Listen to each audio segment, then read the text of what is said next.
The first speaker is Dr. Manoj Chadha. He is a consultant in endocrinology at Hinduja Hospital and Research Center, Mumbai, and he is the Vice President of Endocrine Society of India. He is going to talk about osteoporosis, cell biology, and how, on the basis of cell biology, new drugs are being developed for treating osteoporosis. Dr. Manoj Chadha, please. Thank you, Madam. I'm going to take up something which probably may appear a little dry after what you've just heard. But for those who are interested, am I audible behind? A little more. So for those who are really interested in the future of management of osteoporosis and who want to think beyond the current available drugs, this would be a little interesting.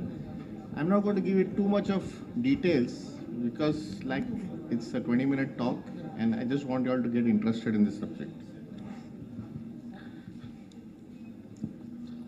So we'll go through these 4 points. One is give you a little brief about what is happening about the different cell types in bone. Please remember that bone is not one piece of tissue that is just stagnant. There are ongoing changes on a day-to-day basis, and the main bone cells, the osteoclast, the osteoblast, keep talking to each other.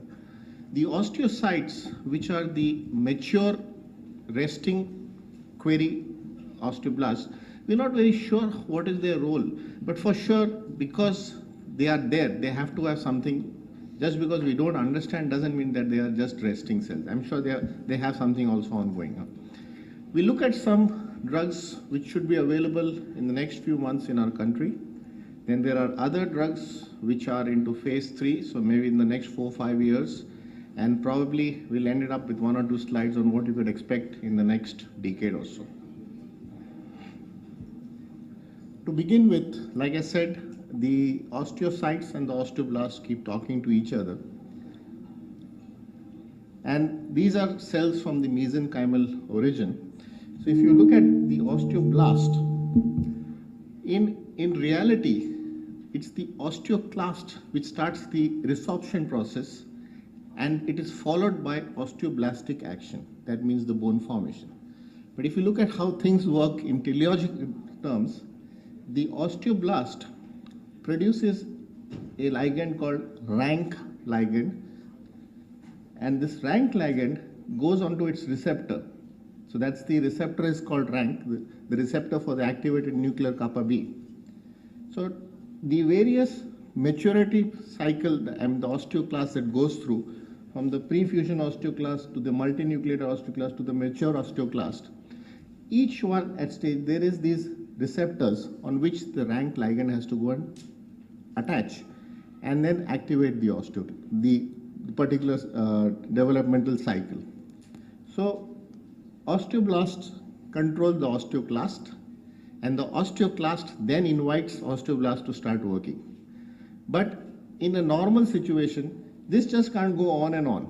So at the same time, the osteoblast also produces another marker, another kinin called OPG, osteoproteogenerin, which is like a decoy. Instead of allowing the rank ligand to go and bind to the receptor, this OPG goes and binds onto the receptor when they want to control the resorption process. So nature has kept it in such a way that the osteoblasts are activated continuously, but in a controlled manner. So it's not endless. So depending upon, the classic example is when you have a young bone or after a fracture, for example, you need fast bone remodeling. But at the same time, if you're looking at someone who's 60 or 70, you don't want that same thing to go on. So nature controls the degree of osteoclast formation, the degree of resorption, and at the same time, the osteoclast controls the degree of bone formation. So that's how the cycle goes on. I'll be repeating that when I come to the next drug. But you see, these are various factors that play on the balance, whether rank ligand is more active or it's the OPG which is more active. And just one slide to show, it's an electron microscopic appearance, that on the bone, this cell is stuck, and how it produces the ruffled margin. And from these margins, you have certain proteolytic enzymes, of which I think what is most important is cathepsin K, and then you have got MMP9 and MMP13, for example, which are involved in the process of bone resorption. So now, what we've been looking at in the last, say, decade or so is the bisphosphonates, which are the mainstay of therapy for osteoporosis, the SERMs, which came in but somehow never reached their maximum potential for various reasons, the hormone replacement therapy, which should be the ideal therapy when you're talking in terms of the correcting the deficit of estrogen in the early postmenopausal stage, but again, because of certain issues, now is not that popular. And then in the last, say, 6 to 8 years, teriparatide has been around, the first and only bone forming agent that is available. So you need to use that in the right place at the right time, because teriparatide, see, unlike, say, hypertension, diabetes, hyperlipidemia, where you keep using these drugs endlessly, for bisphosphonates, there's a finite period. For teriparatide, there's a finite period. So I'm not going to go into the why and the how, but you need to remember that you start treatment at the right stage and not just because you picked up a low bone mass. Now you look at what is new and we can expect in the next few months. So denosumab has been around in the world for about 2 years now, and it's a antibody against rank ligand. So if you remember what OPG was doing in the form of nature, this is a monoclonal antibody like OPG, which works as a decoy OPG.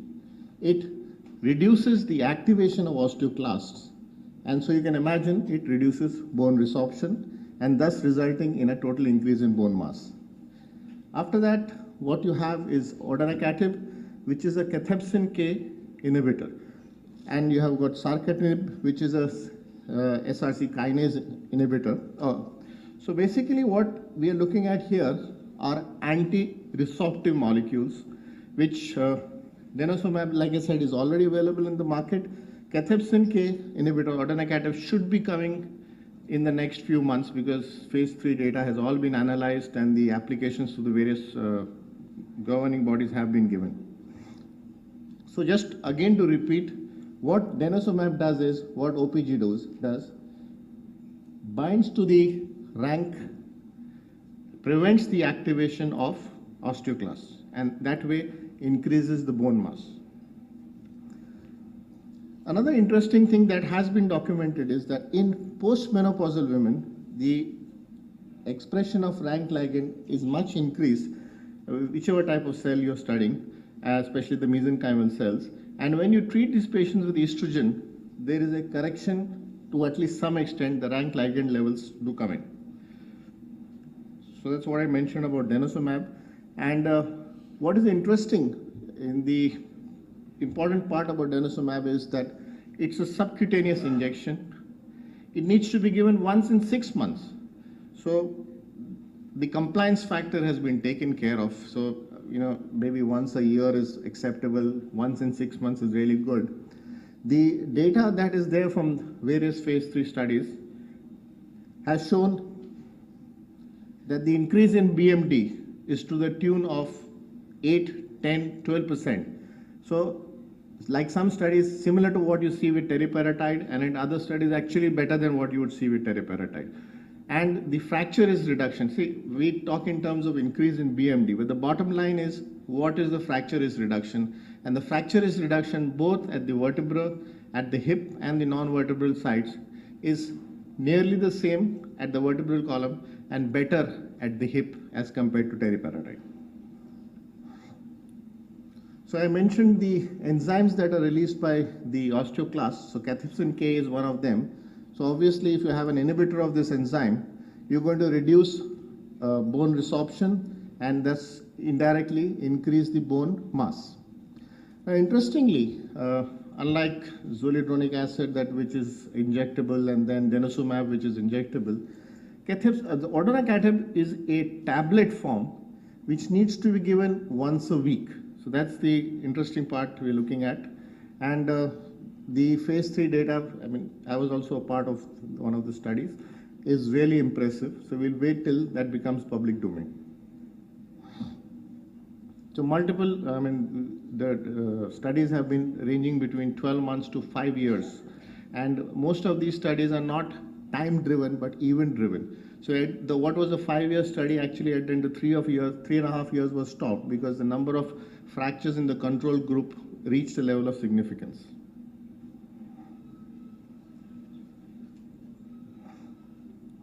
Yeah, so these are the multiple studies that have been carried out, and in terms of safety issues, so whether we are talking in terms of denosumab, where there have been occasional cases of ONJ, or with with odronacatib, where there have been no reports of ONJ. So otherwise, they are well tolerated drugs. I don't know what odronacatib is going to cost, but from what I've heard about denosumab, it's frightfully expensive. So I don't know how many of our patients will be able to afford that.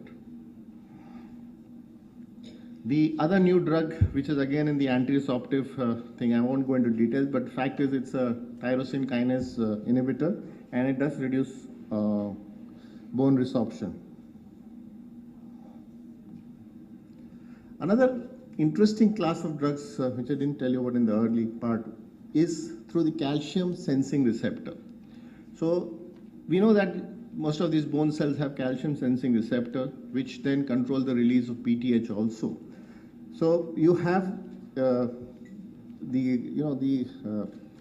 let's say stimulating the receptor, and you get the effect as if there is enough calcium, so the PTH levels go down, so bone resorption goes down. Now after the resorption phase, now see we are looking at other forms of therapy which would increase bone formation. And in the osteoblasts, please don't try to go into all the details, but just try to catch the important thing. You have the receptor on the osteoblast, which is called the WNT. So WNT in the inactive stage, it's inactive because this receptor, the LRP5/6, is not allowed to associate with this frizzled receptor. And because these two are not associated, the downstream pathway are all in the inhibited phosphorylated stage. What we are looking at eventually is this stimulation of beta-catenin, which would go into the nucleus and then bring about the RNA expression in the activated stage. And what keeps this in the inactive stage is sclerostin and another molecule called DKK1. So you have two molecules which control the stimulation of bone formation. So if you had a stage where you could inhibit DKK1 or you could inhibit sclerostin, you could bring about the activation of bone formation in a simplified manner. So this is what happens when the activation of the Wnt receptor takes place. You have inhibition of GSK, so the beta-catenin is freed from the inhibitory effects, and then it brings about the messenger RNA synthesis in the nucleus. So to cut a long story short, this is what we are looking at: the activation of the LRP5 Wnt receptor. You've got stimulation of beta-catenin, which then leads to transcription of several genes. And what we have now, probably in the next 3 to 5 years, because most of these also have gone into phase 2 and phase 3. I talked about the calcium sensing receptor activator. Then you've got anti-sclerostin antibody. So I mentioned about sclerostin keeping the Wnt receptor under inhibition. So you've got anti-sclerostin antibody, and then you've got the DKK1 antagonist also. So the basic scientists have provided the tools for the pharmaceuticals to work on these different receptors to bring about an increase in bone formation. So earlier on, when I started, I said that the osteoclasts are predominantly controlling the bone formation. But now we are looking at drugs which directly could stimulate the Wnt receptor, bring about stimulation of beta catenin, and bring about translation of the messenger RNA genes. So that's the sclerostin inhibitors, which are now actually advanced into phase 3, and which in animal experiments and even in now the phase 1 and 2 in the human beings have shown that they bring about an increase in the bone density. Okay, and I've talked about the emerging therapies. So to conclude, once again I'm going to leave you with these slides so that you can understand the various targets that we have, starting from osteoclasts, where you have decoy receptors to block the rank so that they sort of bind the rank ligand and prevent the activation of osteoclasts. You have got now anti-sclerostin and anti-DKK antibodies, which could increase the activation of catenin A and bring about synthesis or increase in osteoblast activities. I think I'll stop at this stage, and thank you very much for your patience here. Thank you, Dr. Osteoporosis. Since Dr. Manoj has to leave, we'll allow 2 questions from the audience. Sir, will you manage osteopenia, sir? Okay. The management of osteopenia is a separate chapter. It does not involve any osteoporosis drugs. It involves vitamin D, calcium, and lifestyle changes. You do not use any drugs unless there is an evidence of a high risk in terms, say someone is on steroids or a connective tissue disorder, which is a different chapter altogether. But a regular garden variety osteopenia report, which you see because of these various health checks, then just need lifestyle modification, calcium, and vitamin D. Osteoporotic picture, sir? Osteoporosis? Without fracture? Yes. Then you know the guidelines when to start treatment. So it is being said that bone is also one of the target organ for diabetes mellitus patients also. Oh, yes. So the percentage of patients with osteoporosis in diabetic patients is also increasing. Sure. So my question is, in undiagnosed diabetic patients, when you screen for osteoporosis, what is the best investigation to name it as an osteoporosis, and how do you follow up the patients for that? Suppose if a patient is a case of frank osteoporosis, then there is no problem in starting a treatment. Suppose in a diabetic patient, I am just wanted to know whether the patient is osteoporotic or not. What should be the best investigation? And what is the best modality of treatment? How can I follow and say the patient is now it is better? The diagnosis of osteoporosis remains the same, whether you're talking of diabetes or non-diabetes. Okay, so that doesn't change. Whatever you follow in your clinic, whether you believe in BMD, whether you believe in the FRAC score, whether you believe in the IO. That's what, sir. It's a very vague exactly. area. In 15-20 minutes, you can't go. This is supposed to be beyond that. Now we are sort of regressing. So the bottom line is, diabetics have a higher risk of osteoporosis, but type 2 diabetics are known to have higher BMD levels than controls. Type 1 diabetics have lower BMD levels than controls, but the risk of fracture is higher in diabetes. Sridhar? Sorry to cut, I think I'm writing a chapter on advances in diabetes. Diabetes people have elevated so-called BMD, but the risk of fracture is high. So you don't just look at the DEXA, you look at the strength of the bones. So the usual criteria doesn't apply to type 2 diabetes. Yeah. So I think that will be a separate lecture in itself. Exactly. But remember one thing. Just to order for the diabetic patients.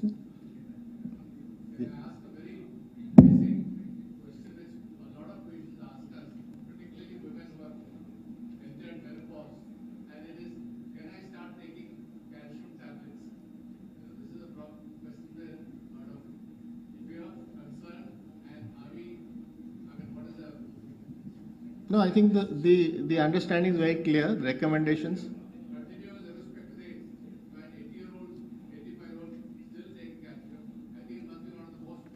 Prescribed drugs. So you know where to put your money. So you know where to put your money. Understand, you need to give about 1 gram of elemental calcium. No one says that you should prescribe calcium. You see, if the patient can take enough calcium in diet, why do you want to prescribe calcium? The problem is with our lifestyle, our dietary habits. Hardly any one of us gets 1 gram of elemental calcium. Same thing. See if you can change your dietary habits, take enough milk, milk products, green vegetables, dry fruits, fruits, certain fish, non-vegetarian food, so that they can get enough calcium from their diet. Otherwise, it's easier to give a 500 milligram calcium tablet after dinner. As long as you don't change your diet. Any role for natural decolletage in osteoporosis? Sorry? Natural decolletage. I don't think there is any space. No, we don't need to go into that. Absolutely. No. Thank you, then, Dr. Manoj. Thank you very much.